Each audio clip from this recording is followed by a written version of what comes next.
सहकारी चळवळ, साखरेचा पट्टा, महाराष्ट्राचं राजकारण नियंत्रित करणारा विभाग आणि शरद पवार, अजित पवार यांचं भवितव्य ठरवणारा पश्चिम महाराष्ट्र आणि या पश्चिम महाराष्ट्रामध्ये लोकसभेच्या निवडणुकीचं गणित नेमकं कसं असणार हे आपण या व्हिडिओमध्ये पाहणार आहोत। नमस्कार, मी स्वप्नील पाटील आणि लाईव्ह जनमतमध्ये आपलं सर्वांचं स्वागत आहे।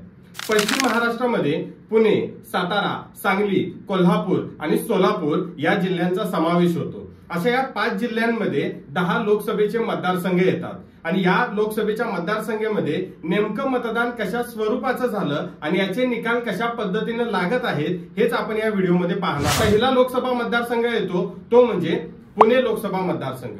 खरं तर जेव्हा निवडणूक डिक्लेअर झाली त्यावेळेला पुणे लोकसभा निवडणूक ही एकतर्फीच होणार असं म्हटलं जात होतं, कारण महायुतीकडून निवडणूक रिंगणात होते ते म्हणजे मुरलीधर मोहोळ।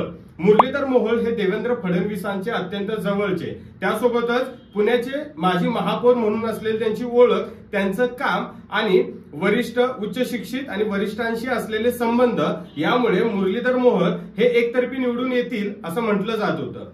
पण यामध्ये खरी चुरस आली ती म्हणजे पुण्याचे काँग्रेसचे आमदार रवींद्र धंगेकर यांनी महाविकास आघाडीकडून फॉर्म भरला आणि धंगेकर निवडणूक लढतायत हे म्हटल्यानंतर काँग्रेस आणि महाविकास आघाडीचे जे नेते निवडणूक होईपर्यंत सुप्त अवस्थेत होते हे एकाएकी उठून उभा राहिले आणि प्रचार यंत्रणा त्यांनी हातात घेतली। धंगेकरांची ओळख अशी की घर टू घर जाऊन केलेला प्रचार आणि रस्त्यावरचा लोकांसाठी लढणारा कार्यकर्ता म्हणून त्यांची मनसे, त्यानंतर काँग्रेस असा असलेला प्रवास हा सर्वज्ञात आहे आणि या अर्थानं ही लढत ही चुरशीची होऊ लागली। आणि यामध्येच एक तिसरा भिडू आला तो म्हणजे वसंत मोरे यांची ओळख रस्त्यावरला कार्यकर्ता म्हणूनच। मनसेमधून बाहेर पडलेले वसंत मोरे हे वंचित बहुजन आघाडीकडून निवडणूक रिंगणात उतरले आणि ही निवडणूक ही तिरंगी झाली। पण एकंदरीत काय हा प्रचार कशा स्वरूपाचा राहिला की मुरलीधर मोहोळ यांनी विकास आणि केंद्राचे मुद्दे पुढे आणून ही निवडणूक पुढे रेटण्याचा प्रयत्न केला। याला काउंटर म्हणून रवींद्र धंगेकर यांनी, कारण हे तिघेही पुणे महानगरपालिकेमध्ये यापूर्वी काम करत होते आणि रवींद्र धंगेकर यांनी हा सर्व प्रचार हा दिल्लीपासून गल्लीपर्यंत आणला आणि ही निवडणूक चुरशीची केली। पण एकंदरीत शेवटच्या दिवसापर्यंत हा टेम्पो राहिला का हे पाहावं लागेल। एकंदरीत काय वसंत मोरे यांनी वंचितची घेतलेली साथ आणि एमआयएमचा उमेदवार यामुळे काँग्रेसचे जे हक्काचे मतदान आहे हे कुठेतरी दुभागलं जाईल आणि याचा फायदा हा मुरलीधर मोहोळ यांना होईल असं जनमानसात म्हटलं। याला लागूनच दुसरा मतदारसंघ आहे आणि अख्ख्या महाराष्ट्राचं लक्ष ज्याकडे लागून आहे तो म्हणजे बारामती लोकसभा मतदारसंघ। असं म्हटलं जात होतं ए फॉर अमेठी आणि बी फॉर बारामती आणि हे बी फॉर बारामतीचं गणित 5 वर्षापासून सुरू आहे आणि याचंच फलित या 1.5 महिन्यात आलेलं दिसून येतं। कारण का राष्ट्रवादी फुटली आणि राष्ट्रवादी फुटीनंतर शरद पवार यांच्याकडून सुप्रिया सुळे यांना उमेदवारी मिळणार हे निश्चित होतच आणि त्यांनी प्रचार ही सुरू केला आणि त्याला काउंटर म्हणून अजित पवार यांची पत्नी सुनित्रा पवार यांना निवडणूक रिंगणात अजित पवार उतरवणार आणि त्यांनीही प्रचार सुरू केला। एकंदरीत काय महायुती आणि महाविकास आघाडीकडून पवार घराण्यातीलच 2 तगडे उमेदवार ह्या निवडणूक रिंगणात उतरले आणि खऱ्या अर्थानं अख्ख्या महाराष्ट्राचं लक्ष या लोकसभा निवडणुकीत राहिलं। अजित पवारांनी सूत्रे हातात घेतली तर एकीकडे शरद पवारांनी आपला अनुभव पणाशी लावून जुन्या जाणत्या लोकांना एकत्र करून त्यांच्या भेटीगाठी सुरू केल्या। या प्रचाराला रंगत आली। वेगवेगळ्या विधानसभानुसार यामध्ये बरेच चढ उतार येताना दिसू लागले। पण शरद पवार यांनी मॅन टू मॅन किंवा सुप्रियाताई यांनी यापूर्वी केलेल्या कामाचा अनुभव हा पुढे आणून याचा प्रचार सुरू करत असतानाच अजित पवार यांनी यापूर्वी बूथ टू बूथ केलेला प्रचार आणि याला सोबत मिळाली ती म्हणजे भारतीय जनता पार्टी आणि त्यांचं बूथ मॅनेजमेंट आणि यामुळे ही लढत खूपच चुरशीची झाली। हे टफ फाईट शेवटच्या क्षणापर्यंत जर विचार केला तर यामध्ये पारडं जड हे अजित पवार गटाचंच दिसून येतं असं जनमानसात म्हटलं जातं। याला लागूनच एक मतदारसंघ आहे तो म्हणजे शिरूर लोकसभा मतदारसंघ। आता शिरूर लोकसभा मतदारसंघात जर विचार केला तर विद्यमान खासदार अमोल कोल्हे हे ज्या वेळेला राष्ट्रवादी काँग्रेस फुटली त्यावेळेला अजित पवार यांच्यासोबत शपथ घेत असताना दिसून आले। पण कालांतराने ते पुन्हा शरद पवार यांच्याकडे आले आणि त्यांना तिथून उमेदवारी देखील मिळाली। अजित पवार गटाकडे उमेदवार नव्हता, त्यांनी एकनाथ शिंदे यांच्या गटातील शिवाजीराव आढळराव पाटील जे माजी खासदार होते यांना राष्ट्रवादीमध्ये घेतलं आणि त्यांना उमेदवारी दिली। आणि ही निवडणूक ही चुरशीची दिसून आली। पण या सर्व पट्ट्याचा विचार केला तर हा पट्टाही शहरी आणि ग्रामीण अशा पद्धतीने विखुरलेला आहे। दोन्ही उमेदवार ही ग्रामीण मधूनच दिसून येतात आणि शहरी पट्ट्यामधला उमेदवार नाही, पण शहरी पट्ट्यामध्ये भारतीय जनता पार्टीचा होल्ड असलेला दिसून येतो। शिवाजीराव आढळराव पाटील यांनी माजी खासदार असताना केलेली कामं हे घेऊनच पुढे निवडणूक रिंगणात आले, पण त्यांचं चिन्ह बदलल्यानंतर त्यांचा प्रचार हा कुठेतरी थांबलेला दिसून आला। त्यांना मदत मिळणार होती ती म्हणजे दिलीप वळसे पाटील यांची। अजित पवार गटामध्ये विद्यमान मंत्री असलेले दिलीप वळसे पाटील हे त्यांच्या प्रकृतीच्या कारणामुळे कुठेही प्रचारात दिसले नाहीत आणि याचा फटका त्यांना बसला असावा असंही लोकांमधून समजून येतं। एकंदरीत काय, अमोल कोल्हे यांची वक्तृत्व शैली, त्यांनी केलेली कामं आणि शरद पवार यांना प्रचंड मानणारा गट, यामुळे अमोल कोल्हे हे पुन्हा एकदा दिल्लीला जातील असंच शिरूर लोकसभेमध्ये म्हटलं जातं। या तिन्ही लोकसभा मतदारसंघाला लागून असणारा चौथा मतदारसंघ तो म्हणजे मावळ लोकसभा मतदारसंघ।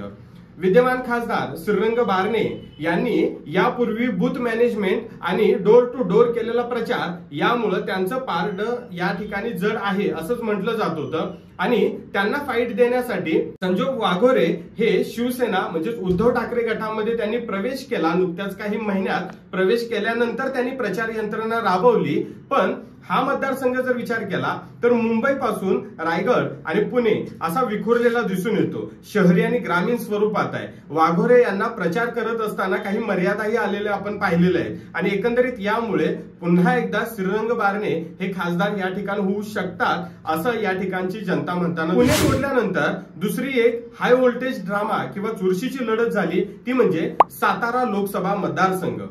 विद्यमान त्या ठिकाणी असणारे खासदार शरद पवार गटातील यांनी या ठिकाणी पुन्हा उमेदवारी म्हणून मी निवडणूक रिंगणात नसेल असं सांगितलं आणि शरद पवार गटाकडून शरद पवारांचे निष्ठावंत शशिकांत शिंदे यांना उमेदवारी दिली गेली। एकीकडे निष्ठावंत तर दुसरीकडे या अगोदर 2019 ला सातारचे राजे उदयनराजे भोसले हे निवडणूक रिंगणात ज्या वेळेला निवडून आले राष्ट्रवादीकडून, त्यानंतर त्यांनी पुन्हा राजीनामा दिला आणि त्यावेळेला पुन्हा त्यांनी भाजपकडून निवडणूक लढवली आणि त्यांचा पराभव झाला। पण याही वेळेला आपली उमेदवारी थोडीशी लेट त्यांना मिळाली, पण त्यांनी प्रचार यंत्रणेत जोर आजमावताना दिसून आला। एकंदरीत सातारा कराड या भागामध्ये शरद पवार यांना मानणारा गट दिसून येतोच, पण भारतीय जनता पार्टी, एकनाथ शिंदे गट आणि यासोबतच उदयनराजे यांना मानणारा गट, यामुळे एकंदरीत उदयनराजे यांचं पारडं जड असलेलं दिसून येईल। निवडणूक डिक्लेअर झाल्यापासून हाय व्होल्टेज ड्रामा हा उमेदवारी संदर्भात झाला तो म्हणजे सांगली लोकसभा मतदारसंघामध्ये। कारण यामध्ये महाविकास आघाडीला गृहीत न धरता उद्धव ठाकरे यांनी स्वतः आपला उमेदवार चंद्रहार पाटील यांच्या स्वरूपात डिक्लेअर केला आणि इथंच ठिणगी पडली। ही ठिणगी उमेदवार डिक्लेअर केल्यापासून जवळपास मतदान होईपर्यंतच दिसून आली। कारण काय, याचा इम्पॅक्ट हा पश्चिम महाराष्ट्रात झाला असेल हे 4 जूनला समजून येईल। सांगलीमध्ये चंद्रहार पाटील हे महाविकास आघाडीचे अधिकृत उमेदवार होते, पण या ठिकाणी काँग्रेसचे विशाल पाटील यांनी बंडखोरी केली आणि याचा फायदा हा महायुतीचे विद्यमान खासदार संजय काका पाटील यांना होईल असं जनमानसात म्हटलं जातं। एकंदरीत काय, सांगलीच्या ठिणगीने जर अजून एखाद्या लोकसभेमध्ये पेट घेतला तर छुपा पाठिंबा अजून कोणाला मिळू शकतो का हेही पाहावं लागेल। सांगलीला लागूनच असलेला हातकणंगले लोकसभा मतदारसंघ। आता हातकणंगले लोकसभा मतदारसंघाचा विचार केला तर विद्यमान खासदार धैर्यशील माने यांना तिकीट मिळेल की न मिळेल याची चर्चा सुरू होती, पण त्यांनी अखेरच्या क्षणाला आपली उमेदवारी ही खेचून आणली।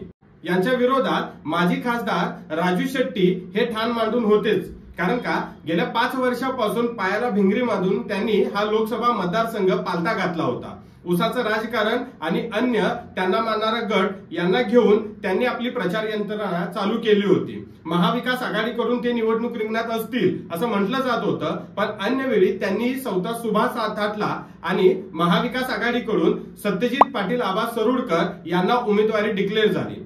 अवघ्या 25 दिवसात त्यांनी आपली प्रचार यंत्रणा ही सर्वत्र पसरवली। या लोकसभा मतदारसंघाचा विचार केला तर 2019 ला हातकणंगले लोकसभा मतदारसंघामध्ये अवघ्या 25 दिवसात धैर्यशील माने हे खासदार झाले होते। एकंदरीत काय, अवघ्या कमी कालावधीत एखाद्याला खासदार करण्याची किमया या लोकसभा मतदारसंघात यापूर्वी झालेलीच आहे आणि हेच चित्र पुन्हा दिसून येत आहे की सत्यजित पाटील आबा यांचा पारडा हे या ठिकाणी जड असलेलं दिसून येतं। यासोबतच सोलापूर मधल्या 2 लोकसभा मतदारसंघाचा विचार केला तर यामध्ये सोलापूर आणि माढा, उन्हाळ्याच्या दिवसामध्ये सोलापूर लोकसभेमध्ये हे वातावरण तापलेलं कंटिन्यू दिसून आलं। कारण का, रामभाऊ सातपुते हे महायुतीकडून निवडणूक रिंगणात होते आणि यांच्या विरोधात विद्यमान आमदार प्रणिती शिंदे ह्या महाविकास आघाडीकडून निवडणूक रिंगणात होत्या। प्रणिती शिंदे यांना ही निवडणूक सोपी जाईल असं म्हटलं जात होतं, पण रामभाऊ सातपुते यांची जर ओळख बघितली तर हे बीड मधून इथं आलेले आहेत म्हणून बाहेरून आलेला उमेदवार असा प्रचार करत असताना त्यांची दुसरी ओळख म्हणजे सर्वसामान्य कुटुंबातील शेतकऱ्याचा मुलगा हा एकदा राजकारणात पडून आमदार होता आणि आमदारापासून खासदारकीचं तिकीट मिळवून त्याचं काम जोमानं करतो हे लोकांना भावलेलं दिसून येतं। याला साथ मिळाली ती म्हणजे देवेंद्र फडणवीस यांच्या अत्यंत निकटवर्ती आणि हिंदुत्वाची कास घेऊन आपला प्रचार हा कंटिन्यू करत असताना ते दिसून आले। एकंदरीत काय, सोलापूरचा जर विचार केला तर ही निवडणूक सोपी वाटत असतानाच राम सातपुते यांनी ही अटीतटीची निवडणूक घडवून आणली आणि ते विजयी होतील असंच तिथले पत्रकार आणि जनमानसात म्हटलं जातं। याला लागून असणाराच मतदारसंघ म्हणजे माढा, बारामतीच्या जवळ असणारा, शरद पवार पूर्वी खासदार असलेला, धनगर मतसंख्या जास्त असणारी माढा लोकसभा मतदारसंघ उमेदवार कुणाला मिळेल यामध्ये काही शंका